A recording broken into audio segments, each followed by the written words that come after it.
welcome.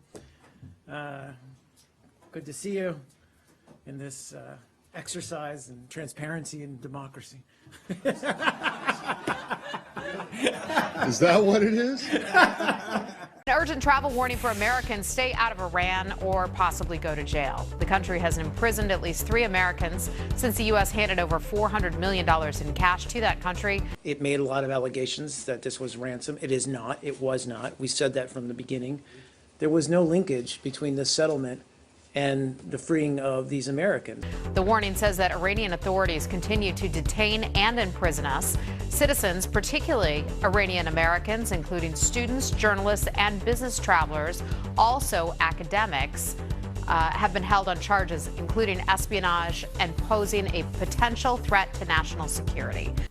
We do not pay ransom. We didn't here, and we won't in the future. Precisely because if we did, then we would start encouraging Americans to be targeted, much in the same way that some countries that do pay ransom end up having a lot more of their citizens being taken by various groups. And now the White House backpedaling on statements a top administration official made last week, calling that cash leverage. White House Press Secretary Josh Earnest spent 8 minutes dodging questions on the difference between leverage and ransom.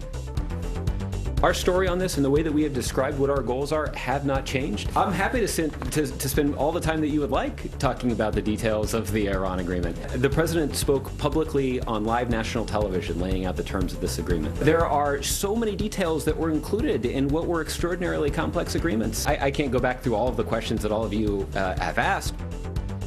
Well, the U.S. held the cash until the exact moment that Iran released those prisoners back in January.